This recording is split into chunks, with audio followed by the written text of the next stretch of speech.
Պարոն Ֆարմանյան, քաղաքական իրողությունների հետևում տնտեսական բացասական միտումներ կան ու այդ արձանագրումները միայն տեղի հանրային քաղաքական շրջանակներին չէ, տեսանք Համաշխարհային բանկի վերջին զեկույցը, ի վերջո արձանագրումները նաև միջազգային մակարդակով են։ Քաղաքական իրավիճակը ինչպես է փոխել Հայաստանի տնտեսական իրողությունները ու տնտեսական տեսլականը։ Նախ հստակ պետք է արձանագրեմ, երկրորդ կարծիք չի կարող լինել, որ այս ամեն ինչ որ գոյություն ունի տնտեսության մեջ,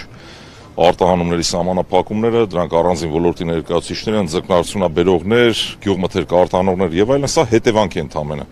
Այս իշխանությունների ապաշնոր քաղաքականության հետևանք։ Այսինքն,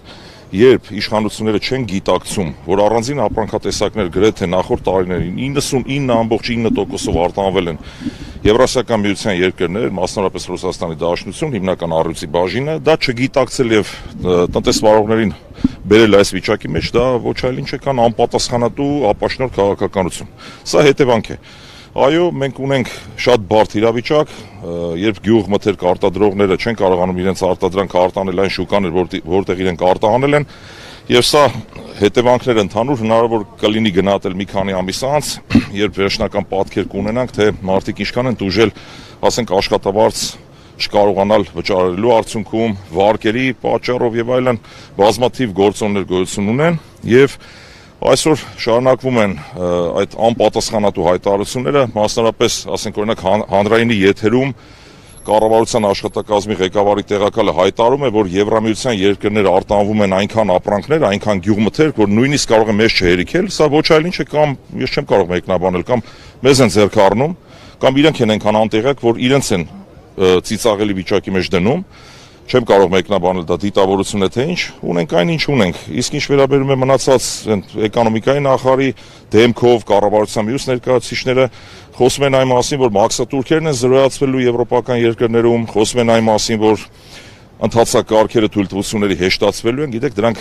անհրաժեշտ, բայց ոչ բավարար պայմաններ են, դրանով ընդհանրապես պահանջարկ չի կարող ձևավորվել, Եվրոպայում մեր արտադրանքին չեն էլ սպասում ընդհանրապես։ Մաքսատուրքից ազատված ապրանքը դեռևս վաճառվում է։ Բացատրեմ ավելի մատչելի լեզվով։ Ենթադրենք ինքնարժեքը ծիրանի նստում է 1 կիլոգրամը 1000 դրամ կամ 1100 դրամ, այդ մաքսատուրքի զրոյացման արդյունքում կդառնա 1100-ը 1000 դրամ։ Հիմա թե դա պահանջարկ ձևավորում է, թե ոչ, հետևությունները թողնում եմ ձեզ։ Իհարկե ոչ, չի կարող դա պահանջարկ ձևավորել եւ վերջի 1 տարվա ընթացքում կառավարությունը արդեն ունի նմանատիպ որոշում, երբ պետական բյուջեից մեր հարկատուներից մի մասի հաշվին փոխհատուցվում է մեկ այլ մասի մաքսատուրքը, երբ իրենք արտահանում են ապրանքները դեպի Եվրամիության երկրներ,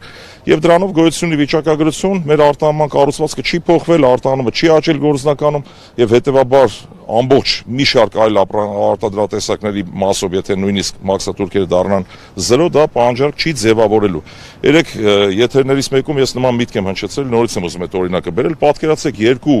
գործարար փորձում են ինչ-որ բիզնես հիմնադրել։ Հիմա մեկը մյուսին հարց է տալիս, ասում է դու ինչ կարող ես անել մեր արտադրանքի վաճառքի համար կամ մեր բիզնեսի զարգացման համար, ասում եմ լավ, էժան հաշվապահ կճարեմ։ Ասենք հաշվապահական ծառայությունը արժի X, ինքը երկու անգամ պակաս հաշվապահական ծառայություն է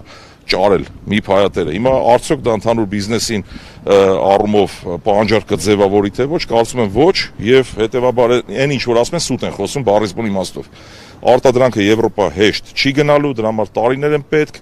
եւ ամիսներ անց դուք կտեսնեք ինչ տեղի կունենա Հայաստանում։ Ձեզ այս սահմանափակումները քաղաքական ենթատեքստում են, թե այնուամենայնիվ հայկական ապրանքը ունի որակական խնդիր, ինչպես Ռոսել Խոզնաձորն է։ Անձնական տեսակետը կարող եմ հայտնել բնականաբար, սա ունի միանշանակ, միայն ու միայն քաղաքական ենթատեքստ։ Ինչ էլ Խոզնաձորի մասին է խոսքը, երբ մենք ԵԱՏՄ անդամ ենք, տարիներով այդ նույն ապրանքը արտահանվել է եւ որևէ խնդիր չի եղել, հիմա նոր խնդիր առաջացավ։ Ուղղակի մեր իշխանությունները բերել են այս մեր տնտեսվարողներին հասցրել են մի վիճակի, որ իրենք մտել են մատի ու մատանի արանքը, մատանու արանք են ժողովրդական բառերով ասեմ, կամ Հայաստանը տանում են դեպի աշխարհաքաղաքական բևեռների բախման կիզակետ։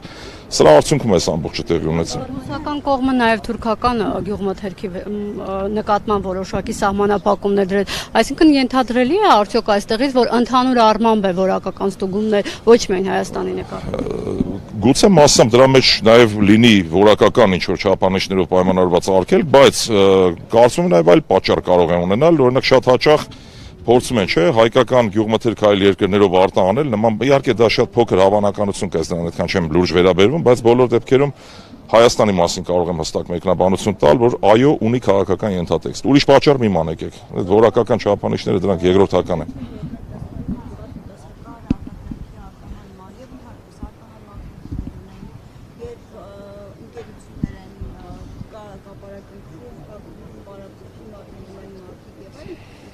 Պետության ղեկավարը օրը մեջ վիդեոներ է տեղադրում, որտեղ հորդորում է քաղաքացիներին ՀԴՄ վերցնել։ Սա ինչ նպատակ ունի, ինչ խնդիր է գտնում այդ ՀԴՄ-ներով, բյուջեի մուտքերի խնդիր ունենք այլևս, ինչ խնդիր է։ Ես կարծում եմ, որ ուղղակի մեր իշխանությունների պատկերացումները բոլորի մասին չի խոսքս, ոչ էլ ուզում անուններ հնչեցնել, հիմա դա կլինի վարչապետը թե մեկ այլ պաշտոնյա, շատերի մոտ պատկերացումները սահմանափակվում են տնտեսության վերաբերյալ ՀԴՄ-ով։ Այո, ՀԴՄ-ի միջոցով շրջանառությունը ավելի վերահսկելի է դառնում, գուցե բյուջեի մուտքերի խնդիր ունեն, բայց թիվ 1 խնդիրը տնտեսության մեջ դա սեփականության իրավունքի անձեռնմխելիության խնդիրն է, որը Հայաստանում իսպառ վերացել է կարծեք։ Ամեն դեպքում հեծի հետ կապված սկսված գործընթացով սկսվել է եւ շարունակվում է։ Սա աբսուրդ է եւ աշխարհում չկան երկրներ, որ կարողանան այս պահին օրինակ բերել, որտեղ առանց դատական գործընթացների մարդու սեփականությունը միանգամից ճանաչում է իրենց բարերով կամ հանրային գերակաշա կամ չգիտեմ ինչ ազգայնացում անուն ինչ ուզում է դնենք դրանից հարցի էությունը չի փոխվում եւ տնտեսությունը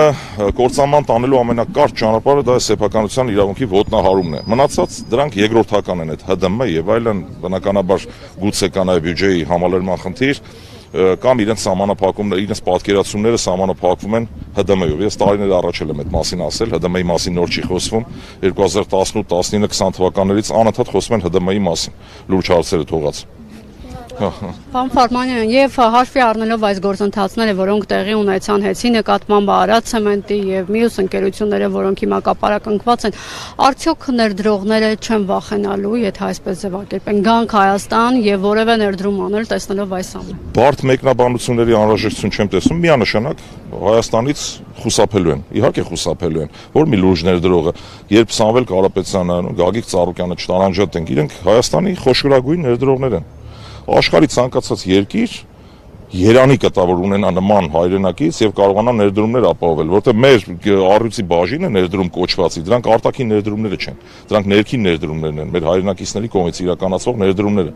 եւ իրականացումը սեփականության նկատմամբ ոտնձգություն։ Բնականաբար սա իսպառ քայքայելու է մեր ներդրումային միջավայրը։ Դրա համար մեր նաեւ առաքելություն ունենք, ինչ են գնում ազգային ժողով։ Սա մասին պետք է խոսալ անընդհատ։ Վերջին հաշվով մենք չունենք այդ հնարավորությունը, չենք ունեցել այդ հնարավորությունը մեր տեսակետը հայտնելու, նաև դրանով է պայմանավորված, որ մարզերում, երբ հանդիպումներ էինք ուներում, մարդիկ հավատում էին ամենաաբսուրդ բաների, որ օրինակ, չգիտեմ, Դոնբաս գնալու են կռվելու, երբ մենք գանք իշխանության կամ ենթադրենք եւ այլն։ Դրա համար հիմա նաև մենք նոր քաղաքական մշակույթ ենք բերում, մասնավորապես դուք երբ տեղեկացաք, որ կոմբայն անվիրաբերվել Սամվել Կարապետյանի կողմից Ստեփանավան քաղաքում, այդ մարզերում, բնակավայրերում, նաև ամեն 5-րդ երեխա ունեցող ընտանիք ստանա բնական։ Այսինքն մենք մեր չափով, մեր ծրագրերը շարունակելու ենք իրագործել, իրականացնել, մեր քաղաքացիների հետ հանդիպումների միջոցով գույքագրել բոլոր այդ խնդիրները։ Բնականաբար մենք կառավարություն չենք եւ համապետական նշանակության խնդիրներ կան, որոնք պետքա լուծվեն, երբ որ պետության ղեկը կլինի մեր մոտ եւ մեր հանրությունը ուղղակի պետքա իմանա, որ իրենց մեծամասնությունը խաբված են եղել եւ սխալ որոշում են կայացրել։ Ես նույնպես